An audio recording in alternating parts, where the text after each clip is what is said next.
Hello friends, Google ஷீட்டோட டுடோரியல்ஸ்ல today நம்ம எதை பத்தி பார்க்க போறோம்னா மேக்ஸ் அப்படிங்கிற ஃபங்க்ஷனை பத்தி தான் பார்க்க போறோம். ஸோ வாங்க வீடியோ கிளப்.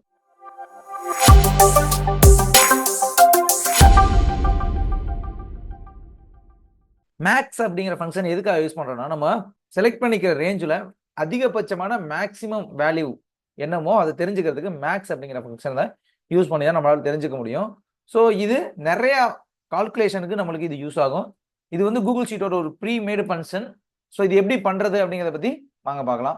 அதுக்கு முன்னாடி நம்மளோட சேனலை சப்ஸ்கிரைப் பண்ணாம பார்த்துருந்தீங்க, நம்மளோட சேனலை சப்ஸ்கிரைப் பண்ணிட்டு பக்கத்தில் உள்ள பெல் ஐகானை கிளிக் பண்ணீங்க. அப்பதான் நம்மளோட கூகுள் ஷீட் டுடோரியல்ஸ் உங்களால தொடர்ந்து பார்க்க முடியும். கூகுள் ஷீட் டுடோரியல்ஸ் தேவைப்படுற உங்களோட ஃப்ரெண்ட்ஸுக்கு நம்மளோட வீடியோவை ஷேர் பண்ணுங்க. அப்பதான் அவங்களுக்கும் அது யூஸ்ஃபுல்லா இருக்கும். ஓகே, ஃபர்ஸ்ட் நான் இதுல டேட்டாலாம் ஃபில் பண்ணிக்கிறேன். நேம். ஓகே, இதுல நம்ம புதுவிதமான ஒரு டேட்டாவை எடுத்துட்டு வரலாம். என்னன்னு பார்த்தீங்கன்னா, நான் டெய்லி ஆஃபீஸ்க்கு பைக்கில் போகிறேன். ஸோ ஆஃபீஸ்க்கு பைக்கில் போகும்போது ஒரு நாளுக்கும் நான் ஒரு ஸ்பீடில் போவேன். ஸோ அந்த ஸ்பீடை இதில் நான் டேட்டாவாக ஃபீட் பண்ணுறேன். இப்போ நான் ஃபஸ்ட்டு டேட் கொண்டு வந்துடுறேன். டேட் கொண்டு வரதுக்கு ஷார்ட்கட் கீ பார்த்தீங்கன்னா கண்ட்ரோல் டபுள் கோட்ஸ் கொடுத்தீங்கன்னா உங்களுக்கு டேட் வந்துடும். அப்படியே நீங்கள் கீழே ட்ராக் பண்ணி ஃபில் பண்ணிக்கலாம். நான் ஒரு 18 டேட்ஸ் கிட்ட கொடுத்துக்கிறேன். கொடுத்ததுக்கப்புறம் அதுக்குள்ள ஸ்பீடு மேலே முதல்ல ஃபஸ்ட்டு டைட்டில் செட் பண்ணிக்கிறேன். டேட்டுன்னு கொடுத்துக்கிறேன். Date speed. ஓகே, கொடுத்ததுக்கப்புறம் இப்போ கீழே ஸ்பீடை நான் என்ட்ரு பண்ணிட்டே வரேன்.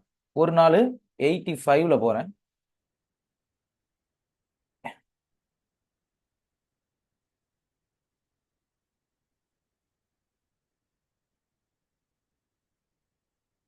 கேம்பிஹெச்சில் தான் இதை கால்குலேட் பண்ணுறோம். ஒரு நாள் 85ல் போகிறேன். ஒரு நாள் ஒரு 97லே போகிறேன்.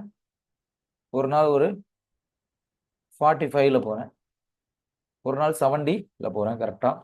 ஒரு நாள் 63ல் போகிறேன். ஒரு நாள் 55ல் போகிறேன்.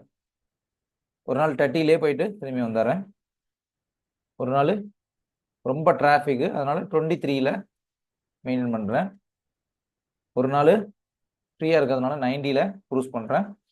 அதுக்கு அடுத்து ஒரு 67, ஒரு 89, 63, 54,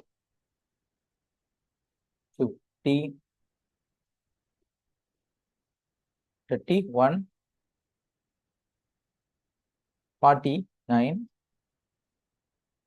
72. ஸோ இது எல்லாத்தோடையும் ஓவராலில் மேக்ஸிமம் வேல்யூ எவ்வளோ அப்படின்னு தெரிஞ்சுக்கணும்னா நம்ம மேக்ஸ் அப்படிங்கிற ஃபங்க்ஷனை தான் யூஸ் பண்ணணும். ஸோ அது எப்படி பண்ணுறது பார்த்தீங்கன்னா, ஒரு செல்லை செலக்ட் பண்ணி அதில் ஃபங்க்ஷன் எழுதணும். ஈக்குவல் டு மேக்ஸ் அப்படிங்கிற ஃபங்க்ஷனை முதல்ல நான் யூஸ் பண்ணிக்கிறேன். யூஸ் பண்ணிவிட்டு ஓப்பன் பேராதிசிஸ், இந்த மொத்த செல்லையும் நான் செலக்ட் பண்ணிவிட்டு, அதாவது ரேஞ்ச் என்னவோ, அதாவது B2லேருந்து B18க்குள்ளே உள்ள மேக்ஸிமம் வேல்யூ என்னவோ அதை நான் தெரிஞ்சுக்கணும். ஸோ அது எல்லாத்தையும் நான் செலக்ட் பண்ணிட்டேன். செலக்ட் பண்ணிட்டு க்ளோஸ் பேராதிசிஸ் கொடுத்துட்டு என்டர் கொடுக்குறேன். Maximum value 97. நான் மேக்ஸ் அப்படின்னு போட்டேன். இப்போது இதில் ஃபுல்லாக செலக்ட் பண்ணிவிட்டு நம்ம மேக்ஸிமம் இங்கேயும் போய் தெரிஞ்சுக்கலாம். இதுலையும் நம்மளால் மேக்ஸிமம் இது எவ்வளோ அப்படின்னு சொல்லி நம்மளால் தெரிஞ்சுக்க முடியும். ஓகே ஃப்ரெண்ட்ஸ், இந்த வீடியோவில் எப்படி மேக்ஸ் ஃபங்க்ஷனை யூஸ் பண்ணுறது அப்படிங்கிறத பற்றி பார்த்தோம். தேங்க்யூ. கூகுள் ஷீட் டுடோரியல்ஸை நம்மளோட சேனல் சப்ஸ்கிரைப் பண்ணால் பார்த்துட்டீங்கன்னா நம்மளோட சேனல் சப்ஸ்கிரைப் பண்ணிட்டு பக்கத்தில் உள்ள பெல் ஐக்கானை கிளிக் பண்ணிக்கோங்க. கூகுள் ஷீட் டுடோரியல்ஸ் தேவைப்படுற உங்களோட ஃப்ரெண்ட்ஸுக்கு நம்மளோட வீடியோவை ஷேர் பண்ணுங்கள். அவங்களுக்கு அது யூஸ்ஃபுல்லாக இருக்கும். தேங்க்யூ.